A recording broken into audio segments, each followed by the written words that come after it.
Toyota's grand plan to compete in the three-row crossover segment is here. I'm Jay, Steph's on vacation, and this is Modern Motoring. Welcome to the 2024 Toyota Highlander. In this video, we're going to talk about why the Highlander is here. We'll go through the usual stuff, the inside, the outside, and how it drives. And we'll see how it stacks up against the competition, because there is a lot of it, which is part and parcel as to why Toyota put out the Grand Highlander to begin with. Why is the Grand Highlander here? Well, Toyota didn't have anything attainable to most people in the three-row crossover segment. Yes, there's a Sequoia, but with the top price in and around the $100,000 mark, it didn't really compete with the Tellurides and with the Atlases and the CX-90s and all of the other three-row crossovers that were in the $50,000 to $60,000 range. So very similarly to the Toyota Corolla Cross, which they just added a word onto, what we have here is the Grand Highlander. It's 6 inches longer and it's 2 inches taller, and it's a proper three-row crossover. Let's jump right into it with the powertrain. So there are three different ones. You've got a gasoline one, which runs off a 2.4-liter turbo four-cylinder, and that puts out 265 horsepower through an 8-speed automatic transmission. That comes on the XLE as well as the Limited. Now, there is also an XLE hybrid and a Limited hybrid, and that uses a 2.5-liter four-cylinder engine, getting you 243 horsepower, and it uses Toyota's eCVT. Finally, at the very top, there is their Platinum Max, which uses a 2.4-liter turbo four-cylinder, but the big difference here is it gets you 362 horsepower, and it ditches the 8-speed automatic that you find on the XLE Unlimited and runs with a 6-speed automatic transmission. On the towing side, because that's a pretty important factor if you're looking at a three-row crossover, the 5,000 pounds comes through the gasoline engine as well as the Platinum Max. If you opt for one of the two hybrid trims, that number goes down to 3,500 pounds of towing. Now, as far as the drive goes, I'm in the Limited hybrid, so the second from the top, the one with the 243 horsepower and the eCVT. It's a little sluggish, and it's been just me in the vehicle. So I can see the trade-off being, if you want to have something with better fuel consumption, obviously run with the hybrid option. But if you want something that has a little more power and gusto to it, but you're okay sacrificing some of the fuel savings, then the gasoline trim is the way to go. There's a little bit of body roll. Now I'm doing 40 into this turn, and I can feel the Grand Highlander just pushing a little bit on the turn. Now, it's a very long vehicle. It's a very tall vehicle. There is going to be a substantial amount of body roll, but nothing dangerous by any means. Now, I'm going to slow myself down to around, let's say 30, let's say 24, 20, because that's what the speedometer says. I'm going to floor it, and up, and up, and up, and up. And because it's got that eCVT, there's no real gears to change. Now, it can get going, but you consider this thing has 7 seats, 8-seat configurations available on the XLE trims, but you put a bunch of people and stuff in, and that power to weight ratio gets a little skewered. So the flip side of that is you're not buying this for the power and the speed. And if you do want that, there is the Platinum Max, but for the other 4 trims, the power is adequate. I'm not going to say it's severely underpowered. I'd like to have a little more. I'd prefer something in the high 2s, like 280, 290, but the 265 for the gasoline and then 243 for the hybrid, it's not bad. It's not as great as it could be, and I think drivers will feel that once they have all 7 seats filled, plus stuff and things and other bits and pieces that really add to the weight of the vehicle. Let's touch on fuel consumption. So with the gasoline models, it runs a 68-liter fuel tank, and the hybrids run a 65-liter fuel tank.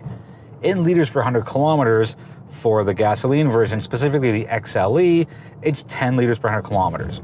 If you jump up to the Limited, you get larger wheels, you go from 18 to 20, and there's a few other goodies in here which adds to the weight, and that causes the fuel consumption to go up to 10.7. Now, you go to the hybrid trim, where it doesn't matter which one you pick between the XLE and the hybrid. That's not true. Between the XLE and the Limited, because they're both hybrid, that number goes way down to 7. So the big difference here is 7 liters per 100 kilometers on a hybrid, up to a max of 10.7 on a gasoline. Now, you go all the way to the top of the trim, and you get the Platinum Max. That fuel consumption number rings in at 8.8. You get your 3 drive modes, which are Eco, Normal, and Sport. And on every trim but the top one, you have a trail button, but on the top Platinum Max, you have 3 different options for terrain. Overall, it drives like a 3-row crossover should. It's a little heavy, gotta take it slower around turns, it's a little on the sluggish side. I'd like a little more power here, but on the driving dynamic side, it drives just fine for what it's intended to do. I hope they come up with a little bit of a power bump in maybe, let's say, the mid-cycle refresh, and that just came out, so I think it'll be 2027, maybe 2028, because not everybody wants or needs to have the power of a Platinum Max. Let's touch on the exterior, and it looks similar to a regular Highlander. It's, again, 6 inches longer, 2 inches taller, and with that nice tall and flat roof line, you got a lot of extra interior space. There's nothing exciting about the design of this, and that's not a shot against Toyota. It's pretty difficult to make any 3-row crossover look exciting and edgy and really break the mold as far as design goes. You get really nice lights up front. You get a nice kind of boomerang-ish turn signal, as well as your daytime running lights, and your regular lights up front are fine. You get a nice light pattern on the rear as well. Doors do open a fair amount in the rear, not quite as good as Nissan's 90-degree opening, but there's enough so you have easy ingress and egress, and that really makes a difference when you're trying to get people in and out of the 3rd row. Higher trims do get a 12.3-inch instrument cluster, really sharp. I wish that all trims did. Lower trims get a 7-inch one. I just think just give everybody the same thing. And I'll get to the list of standard features, which is impressive. I wish they would have added this on, but it's easy to see, it's configurable, and the highest from the Platinum Max does get a heads-up display. Standard is a 12.3-inch infotainment system, really easy to use, no issues. It's Toyota's new design language. I'm happy it's here. I'm happy they didn't screw around and give us a smaller screen on lower trims. I'm happy that it's completely straight across the board for a 12.3-inch screen. Yet wireless charging is standard fare, Apple CarPlay, and Android Auto. Now on higher trims, I have the wireless feature. It works pretty well. Connectivity is so important, and there are 7 USB ports, which are standard, and those are spread out across all 3 rows. The HVAC system is absolutely perfect because it has a tiny little digital screen for the fan intensity and where the air goes, and the rest are hard touch buttons, and it's a little like the 4Runner, not quite as primitive. You have a center console, which has a retractable cover, and I can go about elbow deep as far as space goes. This is absolutely meant for families who have lots of stuff and things and stuff that need homes, and whether it's the random McDonald's French fry that finds its way in there, or charging cables or whatever it is. Lots of space here, lots of functionality. Steering wheel is nice and cleanly laid out, tilt and telescopic. It's a little flat for me as far as the angle goes, but it doesn't really make a difference as far as I'm concerned. It still works fine, feels good. A heated steering wheel, which is standard. Speaking of heated, second row seats don't get heated on all trims, but they do get heated on some of the trims, and on this trim, I have cooled front seats as well. Higher trims get a panoramic sunroof, which I think is oh so important. My little asterisk with that is it doesn't go back to the 3rd row, but what Toyota has done in the Grand Highlander is they've given the rear passengers in the 3rd row massive side windows so they don't feel too closed in. Gear selector is a classic lever, no issues at all. Your drive modes are just behind it. The EV mode, your hill descent controls there, your parking brake and your auto hold, everything is centralized just behind the gear selector. Here's a bit of a weird thing. The power button is to the left on the bottom of the center console.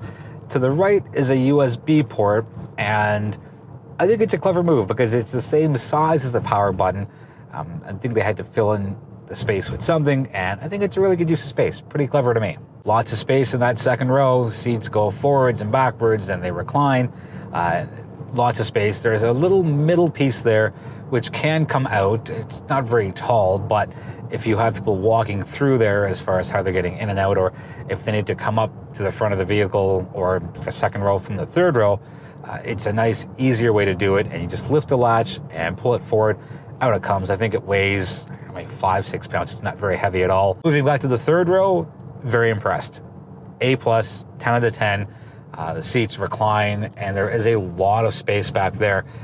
Even with the 2nd row pushed almost all the way back, I could fit back there, and it's fairly comfortable. I wouldn't put anyone in that middle seat in the 3rd row, but know that there is a lot of space in that third row. And the most I do in that third row, I can see myself doing 3-4 hours, maybe a little drive from Mississauga to Ottawa, maybe Mississauga to Windsor / Detroit. Interestingly, there are no cloth seats here. Everything is either Softex or leather. Smart move, because it is much easier to clean a smooth surface, and stains don't get buried in that much compared to a cloth seat where you spill some pop or some juice or whatever it is, and it's in there pretty good. Let's run through our standard fare here on every single 2024 Grand Highlander. I apologize if some of these are repeats, but I have a list and I'm going to go by it. So we have Toyota Safety Sense 3.0, and that includes things like blind spot monitoring, lane departure alert, your automatic high beams, and your radar cruise control, dynamic radar cruise control, and a few other things actually. You have your wireless charger, 12.3-inch infotainment screen, heated steering wheel, heated seats. I can't really get through all this in one breath, and that's okay. You have your 7 USB-C ports, and you've got your power seats up front. Let's touch on cargo space. So with the third row up, you get 586 liters. Pretty generous amount of space. With the third row down, you get 1,640 liters. And with the second row down, that goes all the way up to 2,761. I will say, to get the second row of seats down, there is a small, tiny latch at the base of the seat, and it's not in your line of sight. You've got to be looking for it, and just lift that up and down it goes. Let's wrap up with pricing and competition. There's a lot of numbers here. Just to give you an idea, that's my sheet. I can't memorize all of these, so I'm going to do a little bit of reading. So let's start with what's up with the Grand Highlander pricing-wise. 5 trims: XLE, XLE Hybrid, Limited Hybrid, and the Platinum Max. All of these prices include Toyota's $1,930 for destination and a few other fees. So the XLE, $53,774.50, XLE Hybrid, $57,074.50. Limited gasoline, $60,974.50. Limited Hybrid goes up a little bit to $64,474.50. And the big jump here comes from the Platinum Max. Top trim most you'll spend on a Grand Highlander here is $68,734.50. There's a lot of competition for the Grand Highlander, and let's get right into it. I find the Mazda CX-90 to be the closest competitor because it's the only one that has an alternative propulsion form with their plug-in hybrid system. Pricing range here for the CX-90, $54,900 to $64,350, very much aligned here with the Grand Highlander. We have the Palisade, which goes from $52,200 to $61,000. You got the Telluride, $53,083 to $65,783.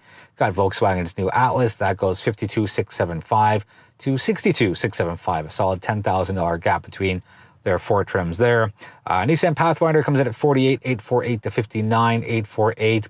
And from there, we go to the Honda Pilot, $50,650 to $62,850. And here are our 2 lowest priced ones. Second from the bottom pricing wise to start is the Chevy Traverse, $45,179. But there's a $20,000 gap to go to the top trim, which is $65,279. Sorry, $20,100. And the easiest entry into the 3-row crossover world as far as pricing goes is the Subaru Ascent, going from $43,372 all the way up to $56,372. That is a lot of numbers, but there's a lot of competition. It's a growing market. I don't quite count the Sequoia as a real competitor.